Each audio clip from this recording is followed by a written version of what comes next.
What is up guys, my name is Chase and we are getting really close to new iPhone season. So in preparation for the new iPhones coming out, you may be wondering which of Apple's iPhones you should buy for yourself. So today we're gonna take a look at all of the different iPhone models and figure out which iPhone is right for you.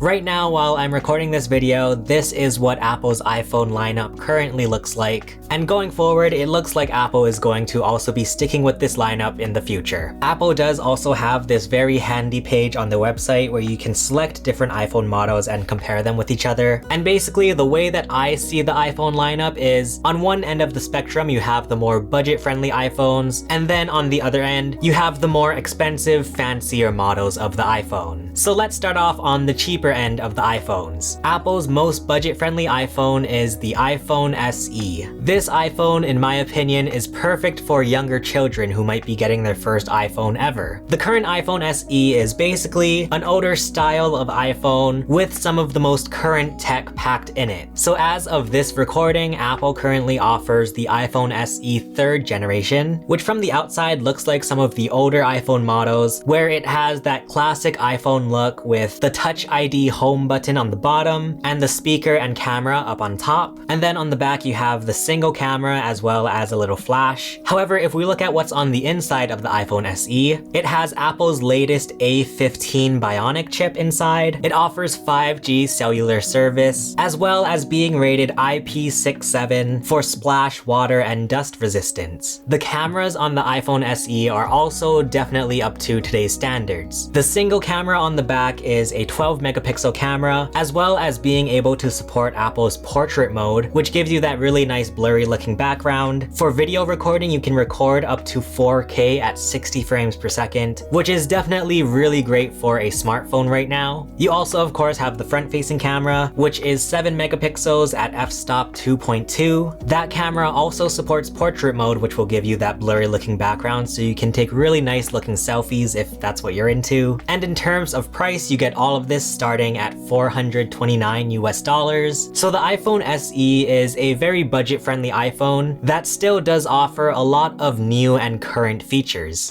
Next up, we can also talk about here that Apple usually does offer their last generation iPhones. So right now, as I'm recording this video, the iPhone 14 is the newest iPhone on the market right now. However, Apple still does offer the iPhone 13 as well as the iPhone 12. So those are also some really great options if you want to save some money on your iPhone. And if you don't really care about the latest and greatest in iPhones, I think getting last year's iPhone and saving some money is definitely a nice budget-friendly choice that you can make. Now on the complete opposite side of the budget-friendly iPhones, we have the more premium, expensive iPhones, which would be the iPhone 14 Pro and the iPhone 14 Pro Max. So the iPhone 14 Pro I see for people who are very dependent on their iPhones. These iPhones pack all of the latest and greatest features. For example, the iPhone 14 Pro has Apple's 6.1-inch Super Retina XDR display with ProMotion as well as an always-on display, and the brand new Dynamic Island, which changes based on how you interact with your phone. The iPhone 14 Pro models also have the triple camera lens setup with a 48 megapixel main camera, an ultra-wide camera, and a telephoto camera. It also includes Apple's newest A16 Bionic chip, which will make these iPhone models great for playing really intensive mobile games, creating high-quality content, and essentially having a powerful mobile machine right in your pocket. So basically, the iPhone Pro models are the iPhones that you get if you want the very best of the best iPhones. And because you are getting the most premium iPhone ever, you are also going to have to pay a pretty premium price. The iPhone 14 Pro currently starts at $999 US,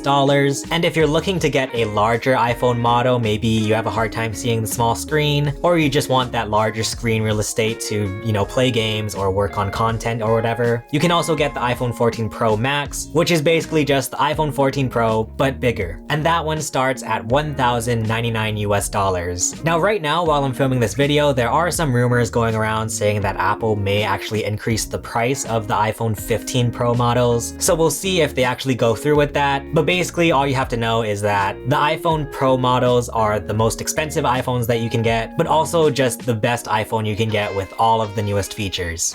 Now let's say you don't want to pay the most expensive prices for an iPhone. There is also one more middle option that Apple offers, and that is what I call the baseline iPhone models. These are the iPhones that just have the number in their name. So for example, they currently have the iPhone 14 on sale. Soon enough, we'll be getting the iPhone 15. So the baseline iPhone models are perfect for people who don't really rely on their phones too much, but still maybe want like the latest in technology. The current iPhone 14 models come with the Super Retina XDR display without the dynamic island that you'll find in the iPhone 14 Pro models. You get a dual camera system rather than the 3-camera system on the iPhone 14 Pro models, and you get Apple's A15 Bionic chip compared to the A16 Bionic chip found in the iPhone 14 Pro models. So basically with the baseline iPhone models, you sort of get a stripped down version of the iPhone Pro models. While they do share some similar features, for example, both the iPhone 14 and iPhone 14 Pro support MagSafe accessories. They can record video up to 4K at 60 frames per second. However, the Pro models just packs everything into one package. The good thing with the baseline iPhone models, in my opinion, is that it does shave off some of the price from the Pro models. So with the iPhone 14, it starts at $799 US compared to the iPhone 14 Pro's $999 US. And once again, if you would prefer to have a larger iPhone, they do also offer a baseline iPhone 14 Plus, which once again is basically just an iPhone 14 but bigger. The iPhone 14 Plus starts at $899 US compared to the iPhone 14 Pro Max, which once again starts at $1,099 US. And if you want my personal take, I've been rocking the baseline iPhone 14 now for almost a year, and I am perfectly happy with this iPhone. For me, I just don't feel like I use my iPhone that much to justify getting any of the Pro models. Sure, a lot of the features are really cool. For example, I love the idea of having 3 cameras rather than just the 2, but in the end, I honestly just don't use my iPhone too often. So although I am very interested in all of the latest tech coming from Apple, I'm also very happy with the baseline iPhone, especially because of its price point compared to the Pro models. But that's just a quick rundown of Apple's iPhone lineup. Hopefully this video can guide you to pick the perfect iPhone for you. Let me know in the comments which iPhone model you guys are most interested in. If you want to watch another one of my videos all about tech, feel free to check out the video below. For now, thank you so much for watching. My name is Chase, and I will see you guys again soon.